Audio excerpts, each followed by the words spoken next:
Yeah. We may just sit here and hang out for the 10, 15 minutes because I can't see how to do. Oh, there it is. There's green screen. That's what we want. We want the green screen.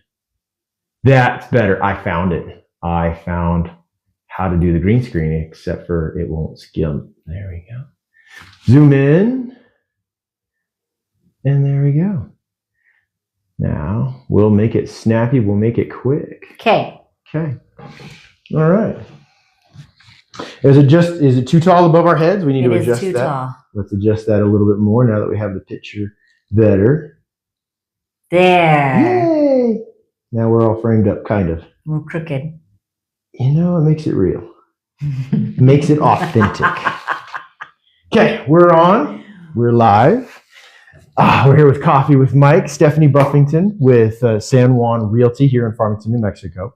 We've known each other for a long time. Yes. So there's a lot, and we could talk about history and the times you've been through real estate, but we went to coffee, talked about the recent stuff about real estate. Now, we may have to cut it short. You're a mom as well. Yes. So you may have to run off, go help a little one who's probably a little sick today. So we'll get through some topics and let you run off.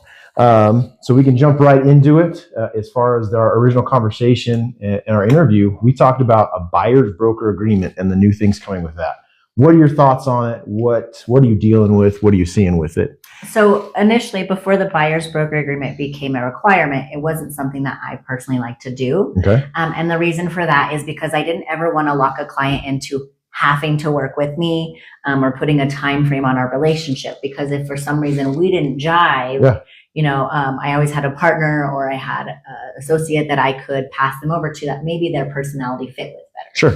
So now, you're making sure that, and it kind of is great for both parties in a sense, because you're now making sure like, all right, I think we're good to work together. Okay. But you can put a time frame on it that says we're going to work together for just today. Yeah. Or you're going to be in town for the weekend. We'll work together for a week, and we can put a protection period on it to say that, unless one of us terminates and cancels this agreement, that if we didn't find something in this set amount of time, we still have some time that's covered us, that we're still able to work together. Right. And in that agreement, you also talk about compensation. Okay. So if the seller is unable or unwilling to compensate the buyer's realtor, then the buyer needs to understand that they could ultimately be responsible for that, whether they can wrap it into their loan, if there's room.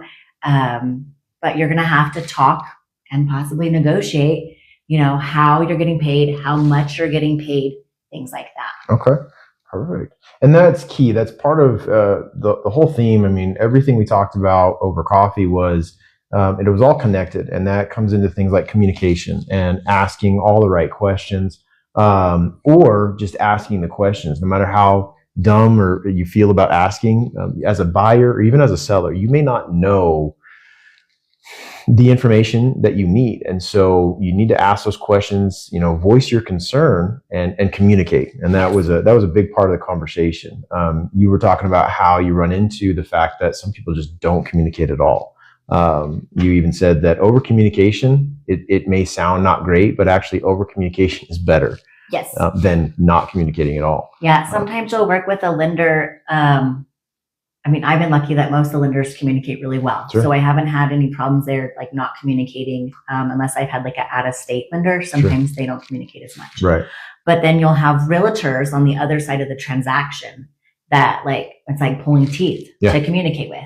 And so you're sending emails, texts, phone calls, everything in line. You're getting nothing. So you're like, oh, okay, I guess I'm just winging it, all parties that I can myself. Right. And then you have others that will over communicate, which is obviously better than no communication. And sometimes, because I have been licensed since 2011, so sometimes I'll be like, I know, in my brain, I know what we're doing, but it's also good that they're communicating. Right.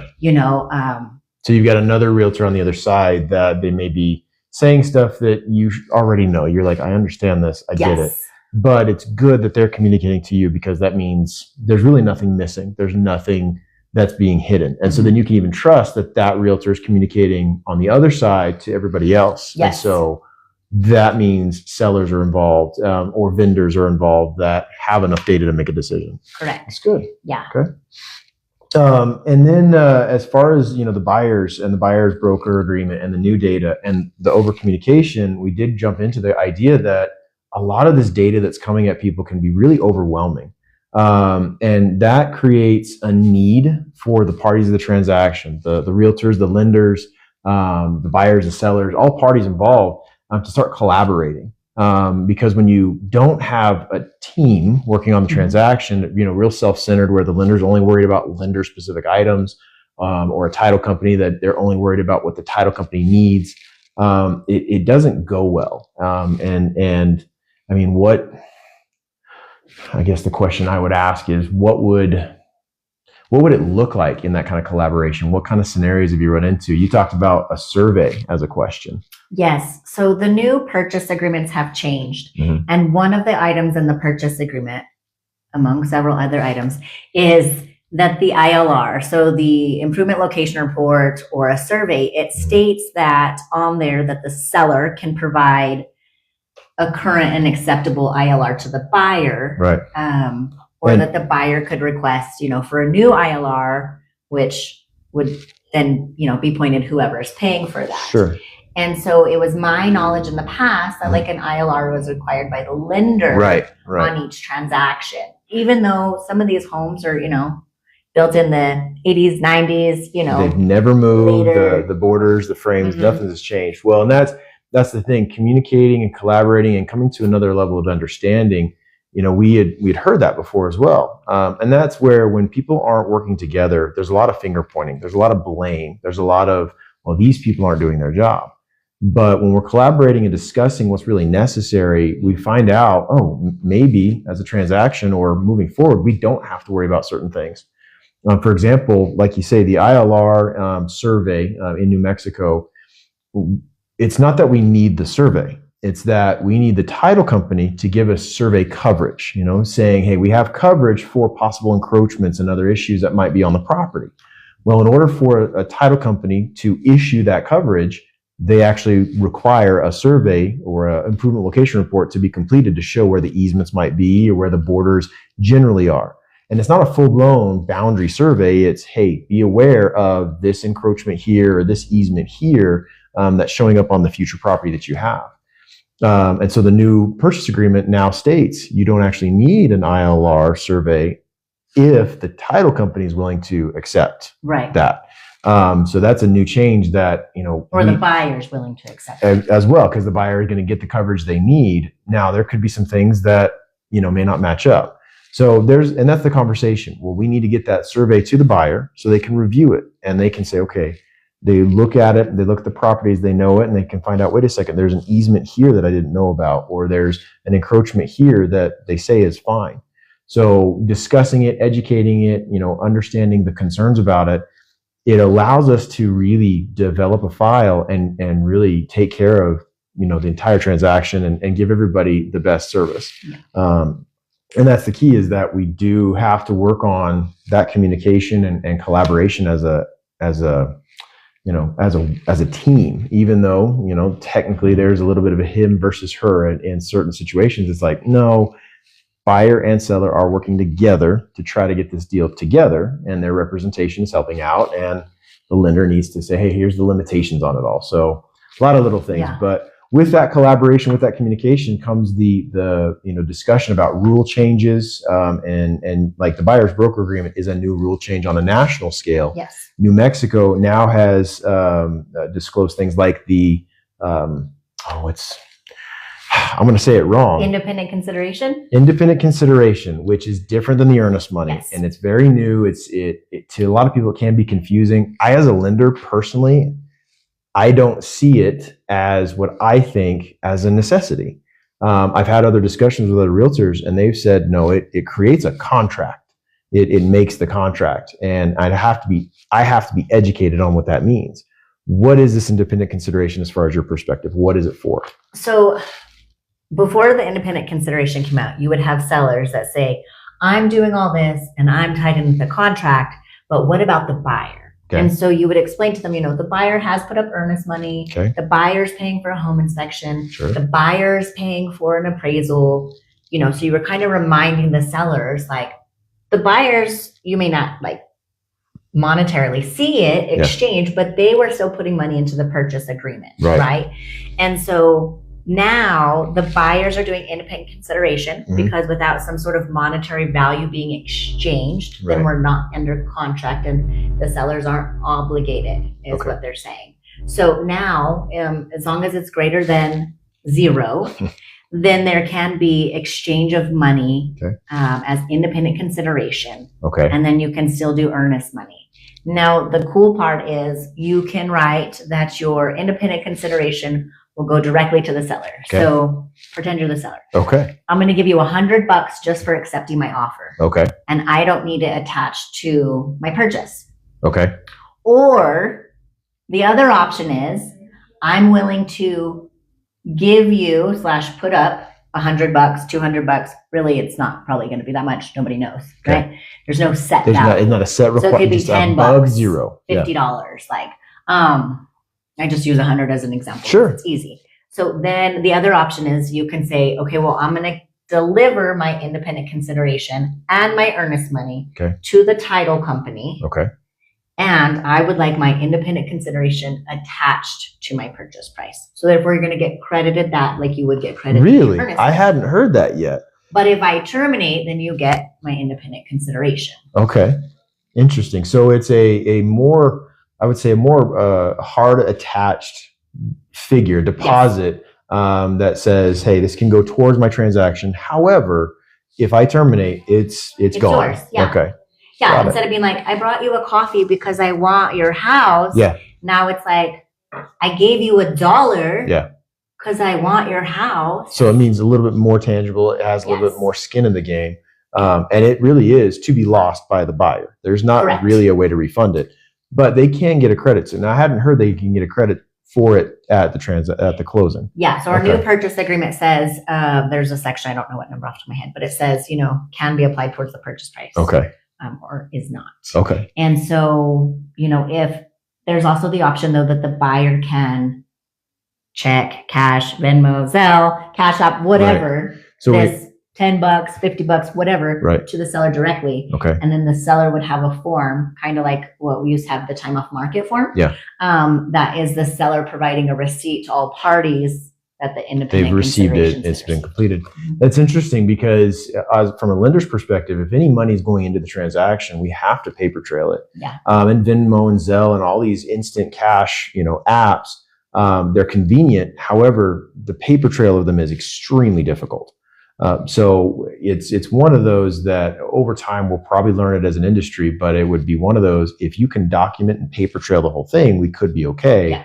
However, most of these quick, fast apps, they're a little bit complicated in the situation. So now that I know that there's an option to put the independent consideration in the contract, I can advise people a little bit better about saying, okay, if you're going to give them $10, I got to see it coming out of your bank account. So that way we can use it as a And the nice part is you can put your earnest money and your independent consideration in one check and have the title company hold it. Okay, and so that they can separate it on their own. Okay, yeah. So great. I didn't. My one transaction that's set to close, we did $50 independent consideration. Okay. The earnest money had to be $1,000. Sure. So I just took the check of $1,050 over there, and then we did mark for it to be applied for the purchase because it's also a foreclosure. Yeah. And they can't take any money. Right. But we have to put something on the contract. It can't be zero. Okay. That makes sense. That I learned something today. I can start using that for myself. Yeah. Okay. We're sitting at, right about halftime, and you probably have to cut out soon. Let me check for some comments, see if anybody had anything to say, any questions they wanted. Nothing immediate. I feel safe. We feel okay. Maybe. No, we're good. We're good. Okay. Well, with that, then I do have one more final question before I need you to. Oh no! I moved my face. Before I let you run off, and it's going to be about the moving target closing date. I hate this. I hate when Mike says the closing date is a moving target. Okay. Tell me what bugs you about that. What's your problem with it? Because a lot of people have especially the buyers, especially if they've been like tenants or they're living with like parents or, you know, something like that, a friend. Like for them, they're like dead set gung ho ready. Right. So if they don't know till like a day or two, the sooner they know, the better if it's not going to close on time. Because all the parties, I feel like buyer and seller are like thinking it's set in stone. Right. So I get that it's a moving target. And I think some of that comes with just having that communication. Like, and are the realtors, are we putting out the contract far enough to make sure that you as the lender, whoever is the lender, is getting all the documentation? So like, I know if it's MFA, VA, USDA, any of those additional loan programs, and it's not just a straight FHA or conventional, that, you know, you're going to need more time because you have to send it to another entity. So I think it's when we allocate the extra time and then the target is still moving. It's, you're obnoxious because you're like, it's a moving date. And we're over here like, well, what's the holdup? And I know some of it comes down to like the client is not giving you the documentation that they need in time. So there's a delay there, you know, and there could be other hiccups that happen, but it's just frustrating. I get it. And I think the way I delivered that in the past is you're wanting to like something concrete. You want like, hey, we're going to make this date, right? And in my mind, there's never a guarantee in this industry. There could always be something that's a problem, which can be unfair putting it out to realtors and buyers and sellers, everybody involved, when everybody's really focusing on that date. But, you know, I relate it to having a baby. You have a due date, but sometimes that due date moves because of other factors. I was induced twice. You know, I get it. And you tried to schedule it. I've heard, though, sometimes it's just like, well, we're still trying after due. But that's the thing. Or 41-week-old babies. Exactly.